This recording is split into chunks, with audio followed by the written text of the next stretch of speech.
Border Gavaskar ট্রফির চতুর্থ টেস্টে জয়সওয়ালের আউট বিতর্কে বাংলাদেশি আম্পায়ারের পক্ষে মত দিয়েছেন স্নেকো কর্তৃপক্ষ। তারা জানান, হালকা স্পর্শ বা আলতো আঘাতের বিষয়টি সব সময় ধরতে পারে না স্নেকো।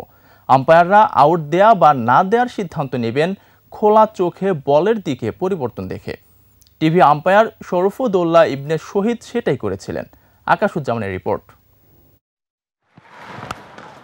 বর্ডার গাভাস্কার ট্রফির চতুর্থ টেস্টের শেষ দিনের তৃতীয় সেশন। ভারতের একমাত্র সেট ব্যাটার হিসেবে ক্রিজে যশস্বী জয়সওয়াল। টেস্টে ড্র করতে তার দিকেই তাকিয়ে টিম ইন্ডিয়া। প্যাট কামিন্সের বাউন্সারে অস্ট্রেলিয়ার ক্যাচের আবেদন। ফিল্ড আম্পায়ার আউট না দিলে রিভিউ নেয় স্বাগতিকরা। টিভি আম্পায়ারের গুরুত্বপূর্ণ দায়িত্বে ছিলেন বাংলাদেশের শরফুদ্দৌলা ইবনে শহীদ।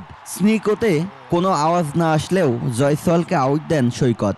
নিভে যায় বক্সিং ডে টেস্টে ভারতের আশার আলো। খোলা চোখে দেখা যায় বল গ্লাভস ছুঁয়ে যাওয়ার পর গতিপথ পরিবর্তন করেছে।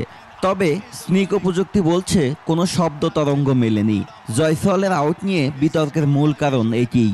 এক্ষেত্রে তৃতীয় আম্পায়ারের দায়িত্বে থাকা বাংলাদেশের শরফুদ্দৌলা ইবনে সৈকত সঠিক সিদ্ধান্তই নিয়েছেন বলে মনে করেন বেশিরভাগ বিশ্লেষক ও সাবেক ক্রিকেটাররা। স্নিকোমিটারের ব্যাপার যেটা আছে যে প্রযুক্তি সবসময় যে 100% ঠিক হবে সেটা নয়। এই ক্ষেত্রে প্রযুক্তি ভুল, কারণ গ্লাভসে এত সূক্ষ্মভাবে লাগে, ওই সাউন্ডটা অনেক সময় দেখা গেল যে স্নিকোমিটার ধরতে পারে না। ব্যাটে লাগলে যেহেতু কাঠের সাথে বলটা লাগে একটা শব্দ হয়, সেই শব্দটা স্নিকোমিটার ধরতে পারে। বাট গ্লাভস খুবই সফট একটা জিনিস, সেখানে যখন বলটা লাগে সেই শব্দটা খুব বেশি হয় না, খুবই একটা সফট সিগন্যাল হয়। তো এই সফট সাউন্ডটা স্নিকোমিটার হয়তো বা ধরতে পারেনি।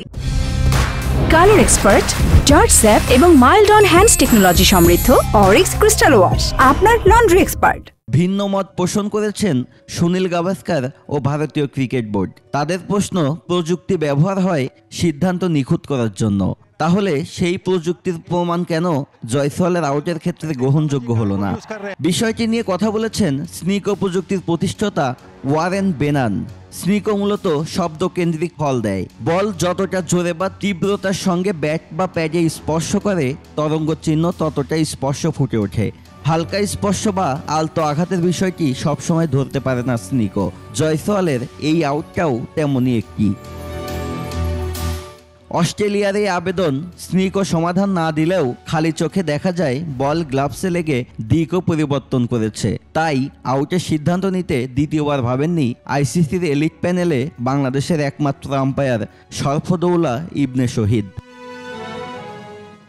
আকাশুজ্জামান, 21 টেলিভিশন।